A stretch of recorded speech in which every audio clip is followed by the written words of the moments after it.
बोलते सुन, भाई के वक्त है अब, बांग्लादेश से बोलिए, जय श्री राम मित्रों, एपी के डिबेट में आपका स्वागत है। अगर आप भारत की सभ्यता और संस्कृति में प्रेम रखते हैं तो आप सही चैनल पर हैं, क्योंकि हम आपके लिए ऐसे डिबेट्स ढूंढ करके लाते हैं जो हर देश प्रेमी को अच्छा लगता है। तो आइए ये डिबेट देखते हैं। और हाँ, अगर चैनल पे नए हैं तो प्लीज चैनल को लाइक करें, शेयर करें, सब्सक्राइब करें। धन्यवाद। चालू करो बे। तो चलिए शुरू करते हैं। अरे भाई, गंगा में डुबकी लेने से गरीबी दूर होती क्या? अरे तुम्हारी खोपड़ी में भेजा है कि भजिया है? आपको खाना मिलता पेट को। मैं किसी की आस्था के ऊपर ठोस नहीं लगाना चाहता हूं। अगर किसी को दुख हुआ तो मैं माफी चाहता हूं, लेकिन आप बताइए, अरे जब बच्चा भूखा मर रहा है, बच्चा स्कूल में नहीं जा रहा है, मजदूरों को मजदूरी नहीं मिल रही है, जब ये है तो ये लोग जाकर हजारों रुपए खर्च करके कंपटीशन पे डुबकियां मार रहे हैं। राहुल जी, आप इटली जाकर के स्विमिंग पूल में डुबकी लगाइए, हमें कोई आपत्ति नहीं। आप विदेशों में जाकर डुबकी लगाते भी हैं, हमें उससे कोई आपत्ति नहीं।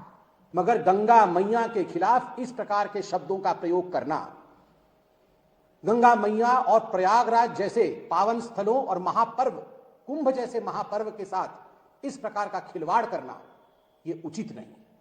ये बड़ी अच्छी बात कही आप। मैं आज चैलेंज करता हूं कि मल्लिकार्जुन खड़गे जी और कांग्रेस पार्टी, राहुल गांधी और सोनिया जी किसी और धर्म की आस्था के विषय में ऐसा कह सकते हैं? क्या वो कह सकते हैं कि इफ्तार पार्टी में जाने से गरीबी दूर हो जाती है या लोगों को नौकरी मिल जाती है? किसी और धर्म के आस्था को लेकर वो खिलवाड़ करने की सोच भी नहीं सकते हैं और ऐसी बयानबाजी कर भी नहीं सकते। देखा आपने लापरवाही का नतीजा है। तो आपने दोनों की ही बात सुन ली है, लेकिन अभय दुबे जी, कांग्रेस पार्टी, यही कांग्रेस पार्टी जिसमें मल्लिकार्जुन खड़गे कह रहे हैं, एक सेकंड, कि वहां पर अगर स्नान कर लिया तो उससे गरीबी नहीं मिटेगी। दिल्ली के लिए कांग्रेस का वादा सुनिए, महाकुंभ की तरह मनेगा छठ महापर्व। तब ये आप आस्था की बात नहीं कर रहे हैं। उसके बाद कहना कि आप छठ महापर्व के लिए यमुना किनारे स्थान निर्धारित कर जिला घोषित होगा, उस यमुना घाट का नाम स्वर्गीय श्रीमती शारदा सिन्हा के नाम पर रखा जाएगा। तो ये क्या है? ये क्या कर रहे हैं आप? आस्था, इससे गरीबी चली जाएगी दिल्ली वालों की? इसके साथ अधूरी घोषणा मत करिए। हमने कहा है कि पूर्वांचल मंत्रालय बनाएंगे, हमने ये भी कहा है कि पूर्वांचल के लोगों के लिए सब प्लान हम स्थापित करेंगे। तो आस्था से लेकर आमदनी तक सारा प्रबंध हमने किया है। हमने जब प्रेस कॉन्फ्रेंस करके सवाल खड़े किए थे, कुंभ मेले में जो हमारी आस्था है वो प्रगाढ़ है।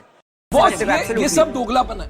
प्रथम प्रणाति तेन यजुर्वेद पीबती, अर्थात पहले जब आचमन करते हैं तो यजुर्वेद, साम वेद, चारों वेदों का आचमन होता है। क्या किया भारतीय जनता पार्टी ने? भारतीय जनता पार्टी की सरकार को एनजीटी लगातार कहती रही कि प्रयागराज में जिस स्थानों पर 17 स्थानों पर सैंपल लिए गए हैं वहां का पानी आचमन करने और नहाने योग्य नहीं है। क्या चीफ सेक्रेटरी को 4 महीने का समय नहीं दिया था रिपोर्ट के लिए? नहीं, बात प्रदूषण का नहीं है, बात पवित्रता का है। अध्यक्ष जी बिल्कुल गरीबी से जोड़ रहे हैं। देखिए कि नहाने से गरीबी नहीं जाएगी, ये कहने की क्या जरूरत है? किसी और आस्था की बोल सकते हैं क्या? देखिए, एक दलित वर्ग का बड़ा नेता अगर समाज के कल्याण के लिए कोई प्रश्न खड़ा करता है तो उसको आस्था से जोड़कर आप इतना घृणित कार्य करेंगे? कहा उन्होंने कहा, आगे का बयान सुनाइए कि मैं आस्था रखता हूं, मैं धर्म के खिलाफ नहीं बोलता। लेकिन मैंने जो बोला है, भारतीय जनता पार्टी धर्म के पीछे मुखौटा लगाकर छुपती है और बुनियादी सवालों को पीछे धकेल देती है। बिल्कुल बुनियादी सवाल देता हूं। पहली बात, शायद खड़गे जी भूल गए कि 2001 में सोनिया गांधी भी जाके डुबकी लगाई, तो अभी भी गए, क्योंकि तब हिंदू बनना था। अभी भी गए। अब इनको एंटी हिंदू पॉलिटिक्स करनी है तो ये सूट करता है। दूसरा मैं बताना चाहता हूं, हमारा जब से कुंभ प्रारंभ हुआ है सेवा दल का कैंप लगता है। आप भी अगर जाएंगे, आप तो संतों महंतों के साथ आपके बीच में वो बोले। सर मैं नहीं बोल रहा था, आपके बीच में नहीं बोला। अब फैक्ट बताता हूं, सुनिए। अकेले इस कुंभ मेले से 2.5 लाख करोड़ रुपए का बिजनेस आने वाला है। इसमें नौकरी थोड़ी बनने वाली है, इसको कुछ होने वाला नहीं है। और आपको बताता हूं, इस समय बिजनेस स्टैंडर्ड की न्यूज पढ़िएगा, उन्होंने कहा इस साल अकेले कुंभ मेले से भारत के जीडीपी में 1% का कंट्रीब्यूशन होगा। अभी लेटेस्ट कल की रिपोर्ट पढ़िएगा, जो वीजा फॉरेन के हैं उसमें जो स्पिरिचुअल टूरिज्म के वीजा में 21.4% की बढ़ोतरी हुई है जब से कुंभ शुरू हुआ है। और आने वालों में क्या क्या होता है, छोटा सा बात बताता हूं। अगर एप्पल की फैक्ट्री शिफ्ट होकर आई है भारत चाइना से, मगर एप्पल के फाउंडर स्टीव जॉब्स की पत्नी लॉरेन पॉवेल ने आकर यहां दीक्षा ग्रहण की है और नाम रखा है कमला। कमल बड़ा खतरनाक है ये बोलते हैं, मगर समझिए आकर वहां बाहर वाले क्या क्या प्राप्त करते हैं। और वैसे मैं एक और बात बता दूं, मैं खड़गे जी से कहना चाहता हूं, ये कुंभ मेले में स्नान करने से तो गरीबी नहीं जाती है, और हज पे सब्सिडी देने से गरीबी मिटती है।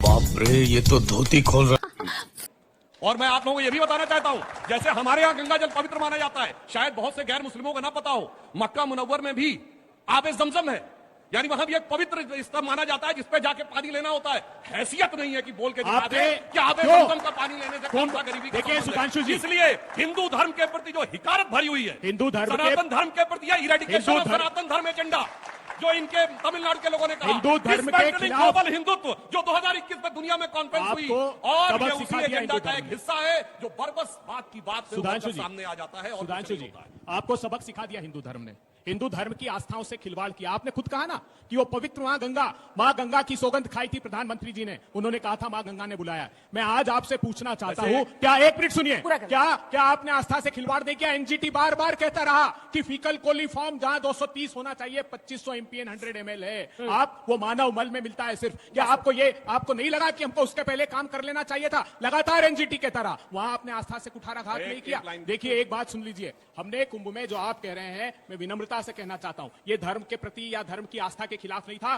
खड़गे साहब ने कहा कि मैं धर्म के खिलाफ बयान नहीं दे रहा हूं, लेकिन ये जो भारतीय जनता पार्टी आप कह रहे थे ना कि कमला आई, वहां एक किसी उद्योगपति की वाइफ, सुनिए स्टीव जॉब की वाइफ, अरे 8 लाख लोग हिंदुस्तान छोड़कर चले गए, बड़े धनपति हिंदुस्तान में रहना नहीं चाहते, 5,35,000 करोड़ रुपए के बैंक लुटेरे इन्होंने भगा दिए, 16 लाख करोड़ रुपए बड़े धन्ना सेठों के माफ कर दिए, 5,38,000 करोड़ रुपए एनसीएलटी का स्कैम कर दिया। क्या बात करते हैं आप? अगर बड़ी बड़ी छोटा जवाब, जो ये कहते हैं कोई किसी का लोन नहीं माफ हुआ, एक लोन बताएं जो हमारी सरकार के जमाने 16 लाख करोड़ रुपए सारे के सारे राइट ऑफ कर दिया, 16 लाख करोड़ नहीं किया था। और एक लाइन और बोल दूं, इन्होंने कहा कि वहां पे पानी में कोई समस्या है, आज ही अमित शाह जी नहाए, उससे पहले योगी जी, अरे हम भी डुबकी लगा के बीमार हो जाना चाहिए। और मगर मैं बताना चाहता हूँ, देखिए आप ये बताइए सर, मैं कोई डिस्टर्ब नहीं कर रहा था, ऐसे ही लोग कहते थे राम मंदिर से क्या होगा, आपको पता है 2024 में, सुनिए भारत के इतिहास में भारत के इतिहास में 2024 पहला वर्ष है। आज तक किसी एक टूरिस्ट स्पॉट पे सबसे ज्यादा टूरिस्ट जाते थे तो आगरा का ताजमहल था। 2024 में पहली बार राम मंदिर में गए 1,80,00,000 लोग गए हुए हैं। अब बताइए, इससे किसी प्रकार का कोई वहां जनरेशन नहीं हो रहा है, मगर मुर्दे के कब्रिस्तान के इतने बड़े ये दोनों पार्टियां इतने बड़े हिंदू के जो हितैषी बने हुए हैं, एक राज्य बता दे जहां पे पुजारी ग्रंथियों को 18,000 रुपए देते हैं, ये काम नहीं करेंगे। यहाँ पे टीवी स्टूडियो में आके बोलेंगे हिंदू के सबसे बड़े हितैषी हम हैं, सिख धर्म के सबसे बड़े हितैषी हम हैं। आपने किया क्या है लोगों के लिए, पुजारियों के लिए क्या किया है? आप बताइए ना, सारे पुजारी आज एक साथ आम आदमी पार्टी को क्यों सपोर्ट कर रहे हैं? क्योंकि आपने पुजारियों के लिए हिंदू धर्म पर केवल लोगों को बांट कोई काम नहीं, दोनों आकंठ पाप में डूबे हुए छद्मवेश धारण कर रखा है। एक कह रहा है ग्रंथियों पुजारियों को दे रहे, एक कह रहा है राम मंदिर। तो देखिए नाना विधि कही कथा सुहाई पुजारियों के लिए आपने एक राज्य में सत्ता का हरण किया।